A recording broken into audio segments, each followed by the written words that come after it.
2026 midterms are coming into focus with the GOP's first ever midterm convention just 2 weeks away. The Iran conflict now hitting the 6-month mark, driving higher gas prices and becoming a liability for some GOP candidates. House Majority Whip Tom Emmer telling me his thoughts on the RNC. Watch this.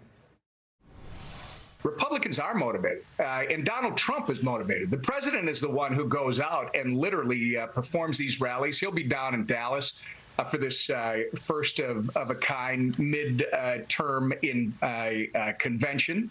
And the whole idea is to remind people how hard we all worked to try and stop the advance of Marxism and socialism and anarchy that is now the left.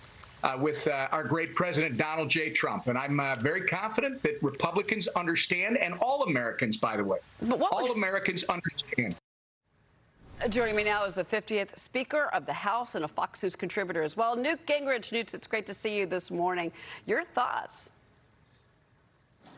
Look, I think the Republicans have to go out and make a very straightforward case. Things aren't where we'd like them to be. We've made a lot of progress.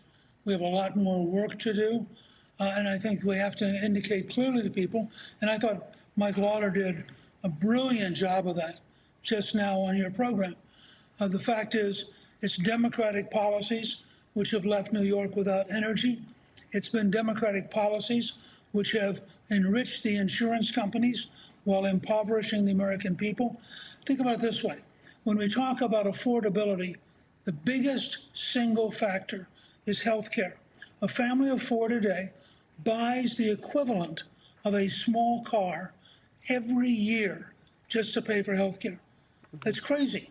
We need very dramatic, very deep reforms.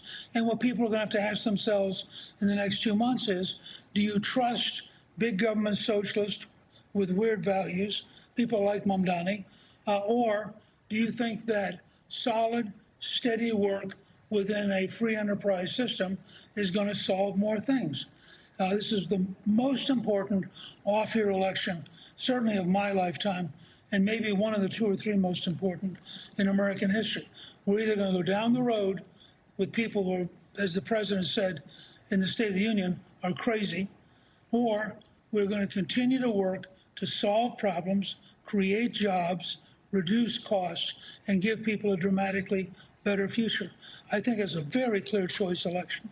Well, Democrats are facing a growing fight over the direction of their party. Let's go to the other side with you, Newt. Because of progressives, establishment Democrats, they're clashing on what their party should even look like at this point. And that's played out in Michigan because we've seen this with Democratic Senate nominee Abdul El-Sayed. He's facing scrutiny because of his ties to progressive streamer Hassan Piker. Some Democrats are warning that this party needs to move back towards the center. The progressives are saying that the base wants a bolder agenda. You wrote on X this: Republicans have an opportunity to win a historic victory this fall, but only if we define what the election is about. If Republicans make the midterms a choice about America's future, we can win big. Tell us more, because we have seen these progressive candidates win, decidedly win, and stamp out some moderates out there. So, look, we've seen them win primaries in the Democratic Party. I just released 5 podcasts modeled on what we did back in the contract with America. And the 5 podcasts, which you can get by going to Gingrich360.net, all indicate how we can win. But I watched Jesse Waters the other night when you had the Democrat from Michigan, and he was terrible. I mean, I think he probably set his own campaign back very, very substantially. And you look around the country, I felt sorry for Hakeem Jeffries.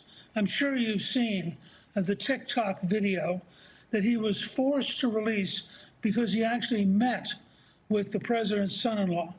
And the very act of even sitting down to talk about whether or not there could be common ground was so unacceptable on the left that Jeffries basically had to, put out a little TV thing that said, "I'm sorry, I'll never do it again." Well, what is he telling us? If he became the speaker, he wouldn't talk with the president. He wouldn't talk with the president's staff. How are you going to run the country for 2 years with left-wing Democrats who refuse in any way to help solve problems. And I think that's why, if this election is about the future, which of these two parties as a team do you think will do a better job? I think Republicans could win one of the biggest off-year elections in American history. So much to watch, and your voice is so important in the midterm elections. It's always great to have you on our program. Newt Gingrich. Thank you. Thank you, sir. We'll be right back, everybody. Thank you.